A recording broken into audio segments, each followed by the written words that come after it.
G Tamil சேனல்ல telecast ஆயிட்டு வர கனா சீரியல் மக்கள் மத்தியில ரொம்பவே அமோக வரவேற்பை பெற்றுட்டு வருது. அந்த சீரியல்ல ஹீரோயினா நடிச்ச நடிகைக்கு இன்னைக்கு கல்யாணம் ஆயிருக்கு. அவங்க மணக்கோலத்துல இருக்கிற போட்டோஸ் அண்ட் வீடியோஸ் தான் இப்போ சோசியல் மீடியால வைரல் ஆயிட்டு வருது. ஜி தமிழ் சேனல்ல டெலிகாஸ்ட் ஆயிட்டு வர கனா சீரியல் ரசிகர்கள் மத்தியில ரொம்ப பெரிய வரவேற்பை பெற்றிருக்க நிலையில இதுல தர்சனா அசோகன் அப்படின்றவங்க ஒரு முக்கியமான கேரக்டர்ல நடிச்சிட்டு வந்தாங்க. அவங்க ரீசெண்டா அந்த சீரியல்ல இருந்து விலகிட்டாங்க. அவங்களுக்கு பதிலா இப்போ வேற ஒருத்தவங்க ஹீரோயினா நடிச்சிட்டு வராங்க. இந்த நிலையில தர்சனா அசோகன் இன்னைக்கு அபிஷேக் அப்படின்றவரை கல்யாணம் பண்ணிக்கிட்ட நிலையில இந்த கல்யாணத்துல கலந்துகிட்ட உற்றார் உறவினர்கள், நண்பர்கள் அண்ட் சின்னத்திரை பிரபலங்கள் எல்லாருமே மணமக்களுக்கு வாழ்த்துக்களை தெரிவிச்சிருக்காங்க. தர்சனா அசோகன் சின்னத்திரை சீரியல்ல நடிகையா இருந்தாலும் அடிப்படையில அவர் ஒரு டென்டிஸ்ட்.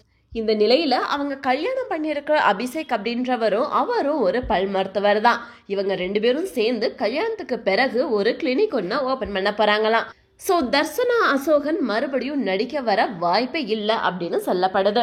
இவங்க கல்யாணம் பத்தின போட்டோஸ் அண்ட் வீடியோஸை தர்சனா அசோகன் தன்னோட சோசியல் மீடியா பேஜில் போஸ்ட் பண்ணியிருக்காங்க. இந்த நிலையில அந்த போட்டோஸ் எல்லாம் இப்போ வைரல் ஆயிட்டு வருது. அது மட்டும் இல்லாம ஃபேன்ஸ் எல்லாருமே அவங்களுக்கு வாழ்த்துக்களை தெரிவிச்சிட்டு வராங்க.